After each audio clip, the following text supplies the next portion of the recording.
जो 3 है उसका पार्ट नंबर 11 सॉल्व करना है। इससे पहले आप क्वेश्चन नंबर 3 के जो पहले 10 पार्ट थे वो आप सॉल्व कर चुके हैं। यहाँ पर हम इन एक्सरसाइजेज में जो लिमिट है वो फाइंड करना सीख रहे हैं। हमारे पास कोई फंक्शन गिवन होता है और लिमिट भी गिवन होती है, तो हम लिमिट पुट करते हैं और एंड में हमारे पास जो आंसर निकल आए कैलकुलेशन के बाद। लेकिन एक बात का ध्यान रखना पड़ता है वो ये कि जैसे यहाँ पर गौर करें x अप्रोचेस टू 0, यहाँ पर क्वेश्चन में बुक में मिस्टेक है, आप x को थीटा बना लीजिए। अच्छा, थीटा अप्रोचेस टू 0 यानी कि थीटा एंगल की जगह आपने लगाना है 0। तो ज़रा बात समझिएगा, का 0 पे हमें आंसर दे देगा 1 और इधर भी का 0 पे हमें आंसर दे देगा 1। तो 1 - 1 1 - 1 0/0। ये जो हमारे पास फॉर्म होती है ये अनडिटर्मिनेट फॉर्म होती है, ऐसी फॉर्म जिसको हम मालूम नहीं कर सकते। ठीक है जी। तो जब भी आपके पास इस तरह की सिचुएशन आती है कि आप लिमिट अप्लाई करें और आपके पास अनडिटर्मिनेट फॉर्म आ जाए, तो फिर आपको कोई ना कोई यहाँ पर टेक्निक यूज़ करनी पड़ती है। वो अलजेब्रिक टेक्निक भी हो सकती है, यानी कि कहीं पे कोई वैल्यूज़ आपस में कॉमन लेके कैंसिल करनी पड़ सकती हैं, कहीं पे कंजुगेट से मल्टीप्लाई डिवाइड हो सकता है। ठीक है जी। या कहीं पे कोई फार्मूला एक्सपेंड हो जाएगा, डिपेंड करता है कि क्वेश्चन किस टाइप का है। यहाँ पर अभी हमारे पास ये वाला जो क्वेश्चन है इसमें अगर हम डायरेक्ट लिमिट लगाएं तो हम नहीं लगा सकते, हमारे पास इनडिटर्मिनेट फॉर्म आ जाती है। तो इस इनडिटर्मिनेट फॉर्म को ख़त्म करने के लिए, ताकि हम इसको इजीली सॉल्व कर सकें, हम क्या करेंगे कि यहाँ पर कोई ऐसी वैल्यूज़ हम पुट करते हैं कि जिन वैल्यू को पुट करने के बाद हमारा जो क्वेश्चन है वो थोड़ा सा ईज़िली सॉल्व हो जाए। इससे पहले थोड़ा सा बैकग्राउंड जो आप पहले से पढ़ चुके हैं कि अगर जो एंगल साइन के पास इधर हो, अगर वही एंगल डिवाइड में हो और लिमिट अप्रोच कर रही हो 0 को, तो इसका आंसर हमारे पास आ जाता है 1। ठीक है जी। इस थ्योरम को यूज़ करते हुए हमने क्वेश्चन नंबर 3 के बहुत सारे जो पार्ट हैं वो सॉल्व किए हैं। तो इस क्वेश्चन में भी हम कोशिश करेंगे कि ये थ्योरम अप्लाई करें, लेकिन ये थ्योरम तो हमारे पास साइन पे अप्लाई होता है, यहाँ पर तो हमारे पास काज मौजूद है। तो सबसे पहले इस काज को कन्वर्ट करते हैं हम साइन में। ये क्वेश्चन बहुत इंपॉर्टेंट है, 1 साल ये लॉन्ग में भी आ चुका है। तो हम ज़रा इसको कन्वर्ट करने की कोशिश करते हैं कि किसी तरह इसको साइन में ले आएँ।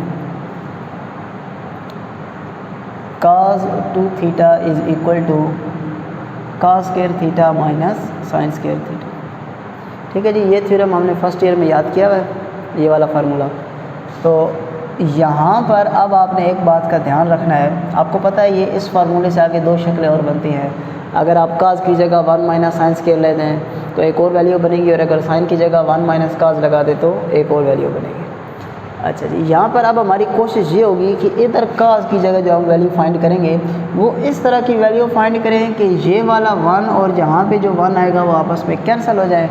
तो अगर हम चाहते हैं कि ये 1 और ये 1 कैंसिल हो, तो इस 1 को हमारे पास पॉजिटिव होना चाहिए, ताकि ये माइनस उसको माइनस बना दे और ये दोनों कैंसिल हो जाए। ठीक है। अगर यहाँ पे हम वो वैल्यू पुट करें जिसमें हमारा 1 - 1 होगा, तो ये तो माइनस माइनस प्लस हो गया, हमारे पास 2 हो जाएंगे। ठीक है जी। तो फिर कैलकुलेशन में थोड़ी सी गड़बड़ हो सकती है, इसलिए यहाँ पर हम इसको ख़त्म करके लिखने लगे हैं 1 माइनस साइन स्क्वायर थीटा, और यहाँ पर भी हमारे पास आ गया माइनस साइन स्क्वायर थीटा। इन दोनों को आपस में सॉल्व करेंगे तो 1 माइनस 2 साइन स्क्वायर थीटा। अच्छा जी। यहाँ पर अब आपने चेक करना है कि क्या ये फार्मूले की शक्ल बनी या नहीं बनी। जी अभी तक तो नहीं बनी।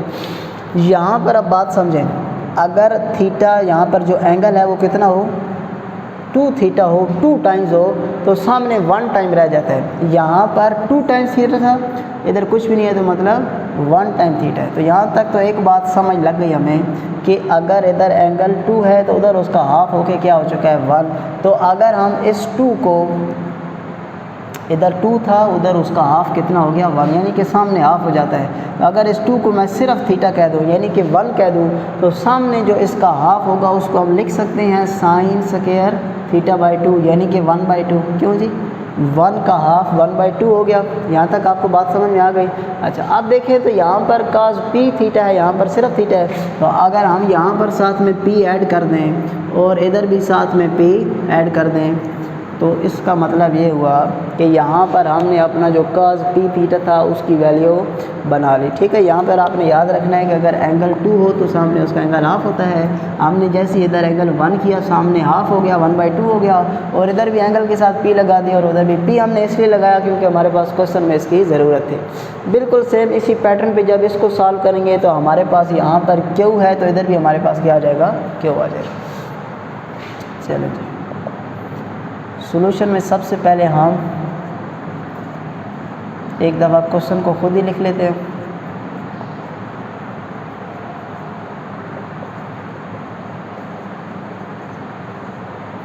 One as it is minus as it is cos p theta की जगह पुट हो जाएगा 1 माइनस 2 sine square p theta divided by 2।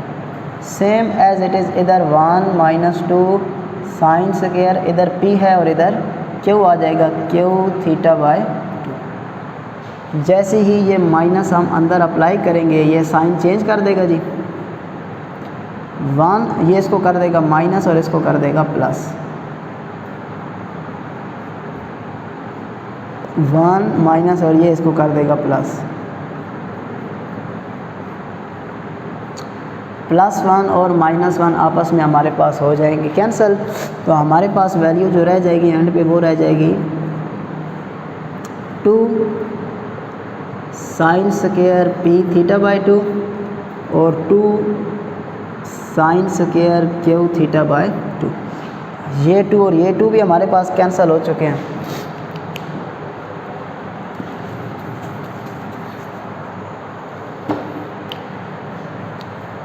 तो हमारे पास वैल्यू यहाँ तक आ चुकी है, limit theta approaches to 0, sine square p theta by 2 sine square q theta by 2। अब ज़रा यहाँ पर चेक करते हैं कि क्या वैल्यू बनती है। मतलब हमने इसको थोड़ा सा सिंप्लीफाई तो कर लिया ना, सिंप्लीफाई हम इसलिए करते हैं ताकि वो इनडिटर्मिनेट फॉर्म ख़त्म हो जाए, यानी कि 0 ओवर 0 वाली इस तरह की या 1 की पावर इन्फिनिटी इस टाइप की जो हमारे पास फॉर्म्स है वो ख़त्म हो जाए।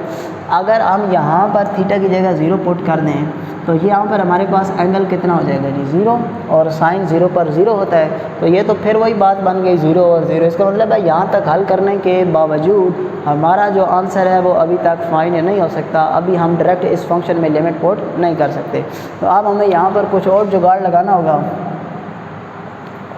हम क्या करते हैं कि यहाँ पर sign square p theta by 2 रहने देते हैं एज इट इज़ और इसको लिख लेते हैं 1 over sine square q theta by 2। क्यों जी, इस तरह लिखा जा सकता है। इन दोनों को आपस में मिला दे तो फिर वापस वही शक्ल बन जाएगी। इनको इस तरह लिखने का मकसद सिर्फ और सिर्फ यही है कि हम अभी जो पहले डिस्कस कर चुके हैं कि sine theta over theta limit theta approaches to 0 is equal to 1, ये फॉर्म किसी तरह बना सके।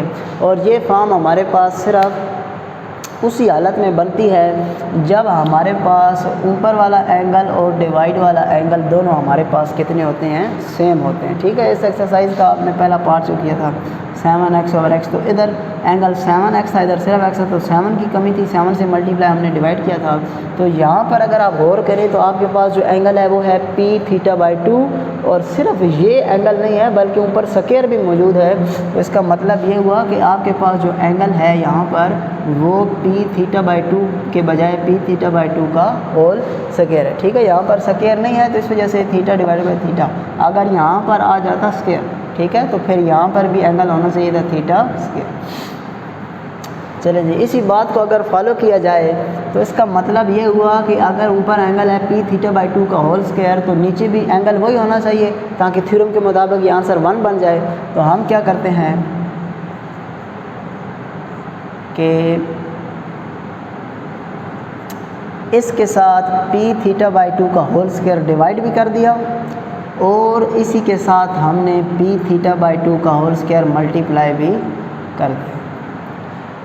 वो इस वजह से ताकि एंगल जो है वो सेम हो जाएं। और हमें पता है मैथ में कि अगर इक्वेशन को बैलेंस करने के लिए, क्वेश्चन को बैलेंस करने के लिए हम कोई चीज़ मल्टीप्लाई करें तो उसे डिवाइड भी करते हैं, क्योंकि ये दोनों वैल्यूज अगर कैंसिल कर दें तो हम वापस फिर से सवाल में चले जाएंगे, यानी कि ऐसा करने से सवाल पे कोई फ़र्क नहीं पड़ेगा। अब सेम यही केस यहाँ पर अगर हम गौर करें तो यहाँ पर sine square Q theta by 2 है, तो उसके डिवाइड में भी हमारे पास क्या आ जाएगा, क्यू थीटा बाई 2 का होल स्क्वायर। ठीक हो गई जी बात। यहाँ पर हमने ये वैल्यू इसके साथ डिवाइड की है और साथ में ही यही वैल्यू हम इसके साथ इधर कर देंगे डिवाइड। ठीक हो गई जी बात। अब इसके ऊपर भी स्क्वायर है, इसके ऊपर भी स्क्वायर है, तो इसको लिखा जा सकता है sine P theta by 2 P theta by 2 का होल स्क्वायर। ये आपने बात याद रखनी है कि जो आपकी लिमिट होगी वो फिर स्क्वायर के अंदर ही आपने लिखनी है, बाहर नहीं लिखनी, क्योंकि जो लिमिट है ये एक लीनियर फैक्टर होता है, ये आपके जो फंक्शन है उसके साथ ही अप्लाई होगा, तो ये खुद ब खुद स्क्वायर हो अंडर रूट हो जहाँ भी हो ये उसके अंदर घुस जाता है। अच्छा जी, ये दो वैल्यू को तो हमने होल स्क्वायर और लिमिट बना दिया, बकाया एक वैल्यू ये बच गई। ठीक है जी, इसको हम बाद में देखते हैं, पहले ज़रा यहाँ पर आप गौर करें, इधर लिमिट अलग लगाते हैं, थीटा अप्रोचेस टू 0, यहाँ भी स्क्वायर है यहाँ भी स्क्वायर है, तो इधर भी हमारे पास हो जाएगा साइन क्यू थीटा बाई 2 और क्यू थीटा बाई 2 का होल स्क्वायर। ठीक है जी, ये स्क्वायर से इसके होल स्क्वायर बना दिया और लिमिट इसके साथ अलग लगा दी।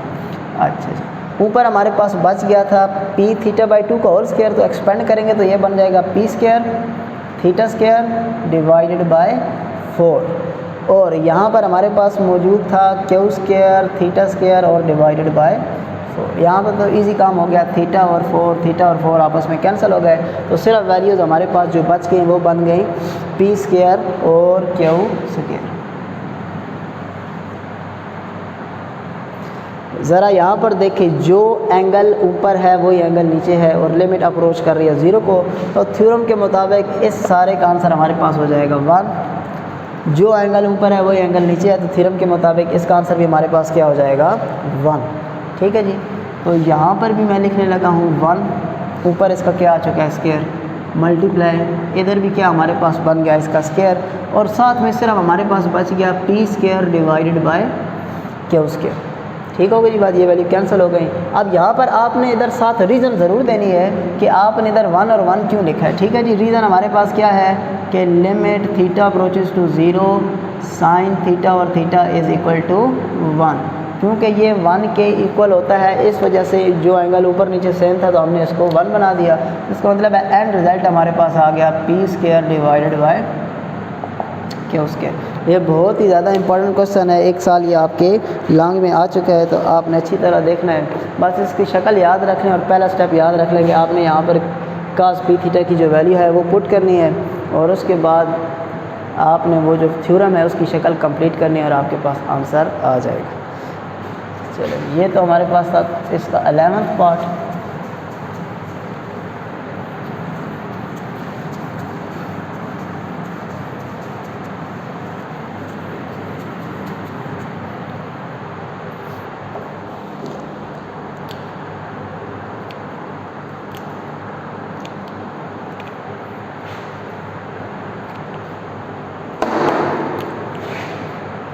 अब है जी हमारे पास इसी क्वेश्चन का 12th part.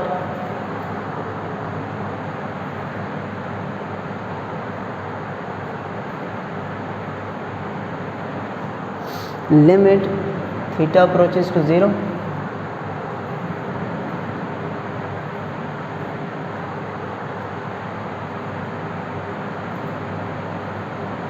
Sign cube theta. Direct limit लगाते हैं जी, आपके पास जब भी लिमिट का क्वेश्चन आए तो आप एक दफ़ा डायरेक्ट लिमिट अप्लाई करके चेक कर लें। ठीक है जी, हो सकता है डायरेक्ट ही आंसर आपके पास आ जाए। थीटा अप्रोचेस टू 0 यानी कि जब आप थीटा की जगह 0 लगाएंगे तो टेंजेंट भी 0 पे 0, साइन भी 0 और इधर 0, तो 0/0 इंडिटर्मिनेंट फॉर्म। इसका मतलब है यहाँ पे कोई ना कोई हमें अलजेब्रिक टेक्निक या कोई फार्मूला या कहीं पे कोई कॉन्जुगेट वगैरह अप्लाई करना पड़ेगा। तो इसके पहले स्टेप में हम ये करते हैं कि जो टेंजेंट है उसको लिख लेते हैं sign theta over cos theta. Divide में हमारे पास मौजूद है साइन क्यूब थीटा। ये ताकि हमारे पास थोड़ा सा नीटली सॉल्व हो तो हम क्या करते हैं कि इसको 1 ओवर साइन क्यूब थीटा को हम लिख लेते हैं साइड पर, क्यों जी ये डिवाइड था तो इसलिए क्या हो गया 1 ओवर साइन क्यूब थीटा। और यहाँ पर हमारे पास वैल्यू जो बनी थी वो बनी थी sine theta over cos theta minus sine theta. ठीक है जी, हमने साइन क्यूब थीटा को साइड पे लिख लिया और ये वैल्यूज़ एज इट इज़ आ गई। ये याद रखना कि ये डिवाइड हो रहा था, इस वजह से हमने इसको 1 ओवर साइन क्यूब थीटा लिखा।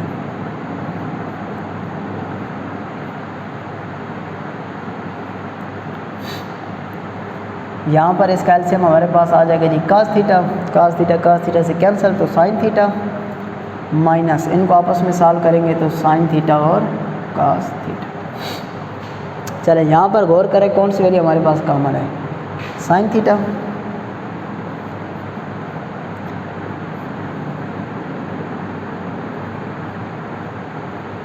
अगर यहाँ से साइन थीटा कॉमन ले लिया जाए तो इधर रह जाएगा 1 माइनस कास थीटा, डिवाइड में भी हमारे पास मौजूद है कास थीटा। ठीक है जी, और इधर साइन और ये साइन जब आपस में कैंसिल होंगे तो इस डिवाइड वाली वैल्यू के पास हमारे पास 2 साइन आ जाएंगे। ठीक है जी, limit theta approaches to 0, 1 over sine square theta, एक साइन इसके साथ कैंसिल हो चुका है, और यहाँ पर हमारे पास बन गया है 1 minus cos theta divided by cos theta. इसको अगले स्टेप में यूँ भी लिखा जा सकता है 1 माइनस कास थीटा डिवाइड में आ गया साइन स्क्वायर थीटा और कास थीटा। ठीक है जी, यहाँ तक ये हमारा क्वेश्चन बड़ा इजीली चल रहा है। यहाँ तक पहुँचने के बाद अब इसको हल करने का हमारे पास 2 ऑप्शन है। ये अभी तक भी अगर आप लिमिट पुट करें तो आपके पास इनडिटर्मिनेट फॉर्म ही आएगी। गौर करें थेंजन जो कास 0 पे 1 होगा तो 1 माइनस 1, ऊपर 0 आ चुके हैं और नीचे हमारे पास साइन 0 तो 0 ओवर 0। अभी तक भी इसके अंदर मज़ीद कैलकुलेशन की गुंजाइश बाकी है। तो हमारे पास 2 ऑप्शन है, या तो हम 1 माइनस कास थीटा का कॉन्जुगेट लेके मल्टीप्लाई डिवाइड कर दें, या हमारे पास ये ऑप्शन है कि आप ज़रा गौर करें साइन स्क्वायर थीटा, ये आइडेंटिटी हमने पढ़ी थी ना, sine square theta plus cos square theta is equal to 1। हमें वैल्यू किसकी चाहिए, साइन स्क्वायर थीटा की। Sine square theta as it is रहने दें और ये वैल्यू इधर आके हमारे पास हो जाएगी 1 माइनस कास स्क्वायर थीटा। ये हम क्यों लिख रहे हैं, क्योंकि 1 के ऊपर अपनी मर्ज़ी से स्क्वायर बना सकते हैं, तो ये फार्मूला बन गया ना ए स्क्वायर माइनस बी स्क्वायर। अगले स्टेप में हो जाएगा 1 प्लस कास थीटा और 1 माइनस कास थीटा। ठीक है जी, तो इस तरह कुछ ना कुछ ये वैल्यूज़ आपस में कैंसिल आउट हो जाएंगी। ये प्रोसेस ना करना चाहें तो आप 1 माइनस कास थीटा का कॉन्जुगेट लेके मल्टीप्लाई और डिवाइड कर दें। हम यही वाला प्रोसेस फॉलो करते हैं जी। यहाँ पर हम लिखने लगे हैं, रीज़न देने लगे हैं कि हम साइन स्क्वायर थीटा को क्यों चेंज कर रहे हैं, क्योंकि ये बराबर होता है इसके 1 minus cos theta as it is. Sine square theta की जगह हमारे पास पुट हो जाएगा 1 माइनस कास स्क्वायर थीटा, साथ में कास थीटा जैसा है वैसे का वैसा आ गया। अच्छा जी,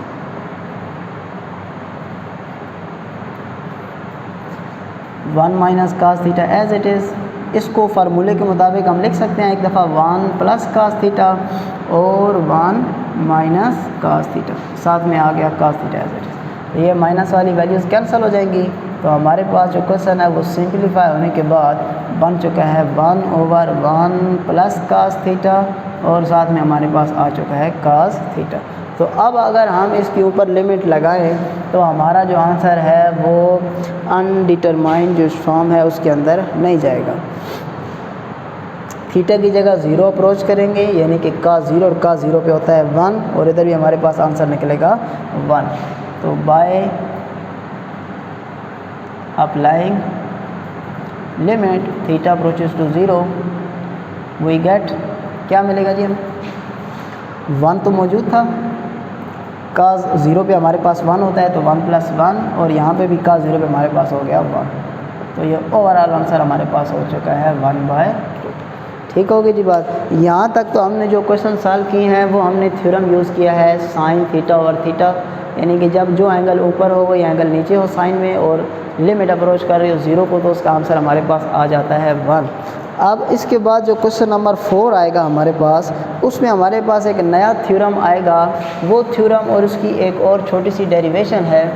ये दोनों थ्योरम हम इंशाल्लाह नेक्स्ट लेक्चर में प्रूफ करेंगे कि ऐसा क्यों होता है।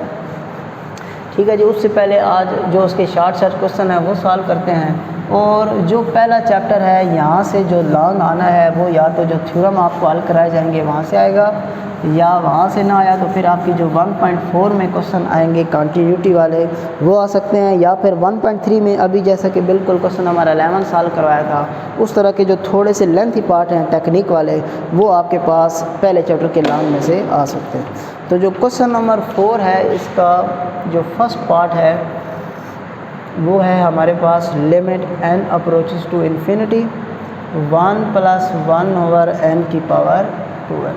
ठीक है जी। इसका यानी कि ये जिस तरह साइन थीटा और थीटा इज इक्वल टू 1 क्यों होता है उसका प्रूफ है। इसी तरह यहाँ पर अब आपके पास अगर लिमिट x अप्रोच कर रहा हो इन्फिनिटी को और इधर लिखा पड़ा हो 1/x की पावर x तो इसका आंसर निकलता है e। ठीक है जी। e की जो हमारे पास पावर होती है वो 2.71 समथिंग होती है। तो इसका प्रूफ हम करेंगे कि क्यों इस सारे को हल किया जाए तो आपके पास जो आंसर निकलता है वो e निकलता है। ठीक है। बहरहाल हम यहाँ पर अभी ये बात समझने लगे कि किस तरह की पैटर्न किस तरह की फॉर्म हमने बना ली। तो जिस तरह साइन थीटा और थीटा वाली फॉर्म हम बना लेते थे जो एंगल ऊपर हो वही नीचे हो तो आंसर 1 खुद ब खुद आ जाता था बाय थ्योरम। तो सेम अगर हमने ये फॉर्म बना ली तो आंसर खुद ब खुद आ जाएगा ई। अब ये फॉर्म है कैसी, बड़ी आसान है। आपने एक बात का ध्यान रखना है कि लिमिट किसको अप्रोच करे आपके पास इन्फिनिटी को। ठीक है जी। ये पेपर में MCQs भी आ जाता है, वो सारा कुछ लिख देगा, इन्फिनिटी की जगह वो जगह खाली कर देगा और आपसे पूछेगा जी बताएं यहाँ पे क्या आता है। तो आपने ये जो थ्योरम याद करने हैं बहुत अच्छी तरह याद करने हैं हर लिहाज से, ताकि कहीं से भी MCQs दे तो आपको आता हो। अच्छा, अब यहाँ पर हमने ये समझना है कि एक तो जो लिमिट है वो अप्रोच कर रही हो इन्फिनिटी को, और उसके साथ आप यहाँ पर गौर करें तो अगर इधर 1/x है तो बाहर आपके पास x आ जाएगा। अगर यहाँ पर 1/x है तो बाहर इसका उलट होगा। ठीक है जी। जैसे यहाँ गौर करें इधर क्या मौजूद है 1/n तो बाहर क्या हो जाएगा n/1, और n के नीचे 1 लिखे ना लिखे बात एक ही है। तो इसका मतलब है बाहर क्या होना चाहिए n होना चाहिए, उसके साथ जो 2 है वो फालतू है। बात समझ रहे हैं। फिर देखें इधर था हमारे पास 1/x, इसको उल्टाएंगे तो क्या आ जाएगा x, इसके साथ कोई चीज़ फालतू नहीं है। जो इधर मौजूद है जो यहाँ पर मौजूद हो सिंपल वर्ड्स में उसी का जो उलट है वो आपके पास ऊपर बाहर होना चाहिए। ठीक है। कोई फालतू वैल्यू उसके साथ नहीं होनी चाहिए। तो जब हम इस क्वेश्चन को सॉल्व करते हैं यहाँ पर एक दफ़ा इस क्वेश्चन को लिखते हैं तो अंदर हमारे पास मौजूद है 1/n। अब ये परेशानी नहीं करनी भी उधर x था तो इधर n आ गया, ये वैल्यूज चेंज होती रहेगी। 1/n है तो बाहर n/1 यानी कि सिर्फ n होना चाहिए। तो इसके साथ जो 2 है वो हमारे पास है फालतू। तो हम क्या करते हैं 1 + 1/n, इसके साथ क्या मौजूद होना चाहिए n मौजूद होना चाहिए कि नहीं होना चाहिए। 2 इसके साथ क्या हो रहा है मल्टीप्लाई, वो जो 2 मल्टीप्लाई हो रहा है उसको हमने इधर साइड पे लिख लिया। ठीक हो गई बात। या चले एक स्टेप इस तरह करते हैं। ठीक है जी। 2 को n से मल्टीप्लाई कर दे तो फिर 2n हो जाएगा। हमने सिर्फ साइड पे से लिखा ताकि जो थ्योरम की हमारे पास शक्ल है वो कंप्लीट हो। फिर अभी हमने पढ़ा कि ये जो हमारे पास लिमिट होती है ये एक लीनियर ऑपरेटर है। तो ये स्क्वायर और अंडर रूट हो तो वहाँ पर अप्लाई हो जाएगा। तो इसको हम जैसे ही स्क्वायर के अंदर लेकर आएंगे तो 1 + 1/n की पावर n, और इस सारे के बाहर क्या हो गया 2। ये जो लिमिट है ये अंदर आके अप्लाई करनी है आपने। ठीक है जी। तो आप ज़रा गौर करें तो जो वैल्यू इधर मौजूद है उसी का उलट बाहर मौजूद है। इसका मतलब है इस सारे को हम क्या लिखते थे ई लिखते थे। तो यहाँ पर आपने रीज़न बतानी है कि limit x approaches to infinity 1 + 1/x की power x is equal to e. तो उस वजह से ये सारी की सारी वैल्यू हमारे पास बन गई ई, और ऊपर क्या मौजूद था पावर 2। तो ये आपके पास क्या हो गया जी इसका आंसर। ठीक है। इसकी शॉर्ट क्वेश्चन है, सारे क्वेश्चन बहुत ही ईजी हैं। तो इसका जो प्रूफ है वो हम पढ़ेंगे कल।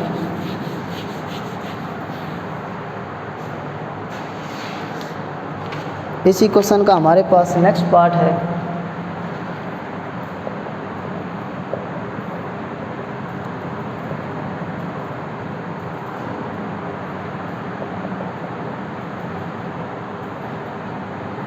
बिल्कुल सेम उसी तरह का क्वेश्चन है। यहाँ अब अगर आप देखें तो जो वैल्यू इधर है बाहर उसका उलट होना चाहिए।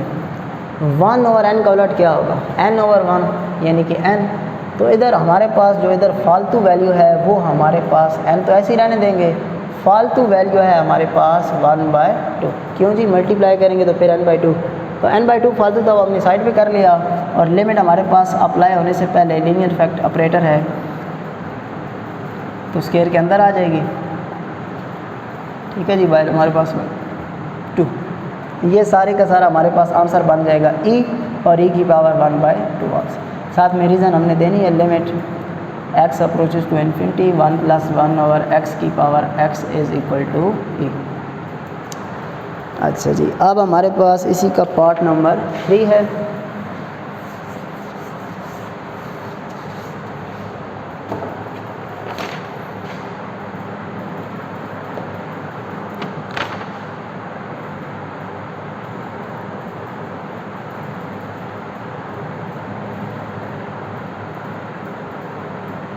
अच्छा जी, हमारे पास यहाँ पर 1 ओवर n मौजूद है और साथ में गौर करें माइनस का साइन दिया, तो इसका मतलब है -1 ओवर n को उल्टाएंगे तो -n ओवर 1 लिखने की ज़रूरत नहीं, तो इसका मतलब है बाहर -n होना चाहिए। पहले हमारे पास चीज़ें फालतू होती थी, आज हमारे पास किसी चीज़ की कमी है, किसकी जी, यहाँ पर होना चाहिए था माइनस, तो वो हम खुद से मल्टीप्लाई भी कर देंगे और साथ में डिवाइड भी, ताकि काम बैलेंस रहे। उसको यूँ भी लिखा जा सकता है, -1 ओवर n को उलट क्या हो गया -n, और बाहर हमने एक माइनस और लगा दिया ताकि माइनस और माइनस हमारे पास मल्टीप्लाई आने के बाद दोबारा फिर से वही वैल्यू आ जाए। ये हमारा जो लिमिट लीनियर ऑपरेटर है, यहाँ पर n मौजूद है जी।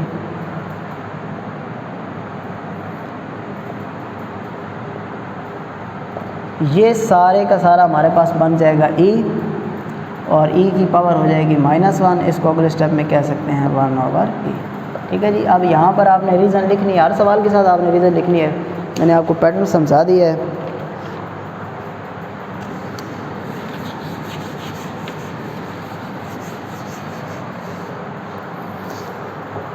इसी में अब हमारे पास है जी पार्ट 4।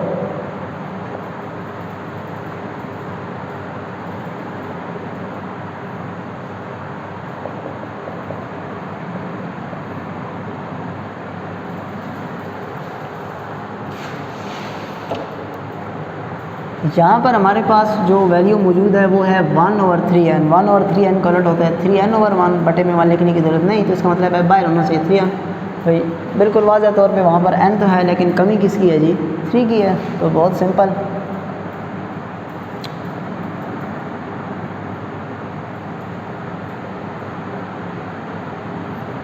वन और 3n का उलट हो जाएगा 3n, तो इसके साथ हमने खुद से 3 लगा दिया। अब इसको बैलेंस करने के लिए हम बाहर लगा देंगे 1/3, क्योंकि अगर हम वापस जाना चाहें तो 3 से कैंसिल होकर हमें पुरानी वैल्यू मिल जाए।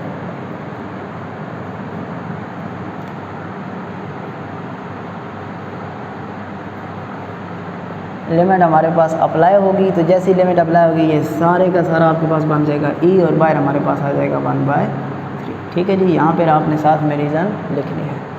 चलिए इसका एक पार्ट और लिख लेते हैं, फिर इसका पहले हम प्रूफ करेंगे और बाद में इसके बाकी जो सवाल हैं वो हल करेंगे।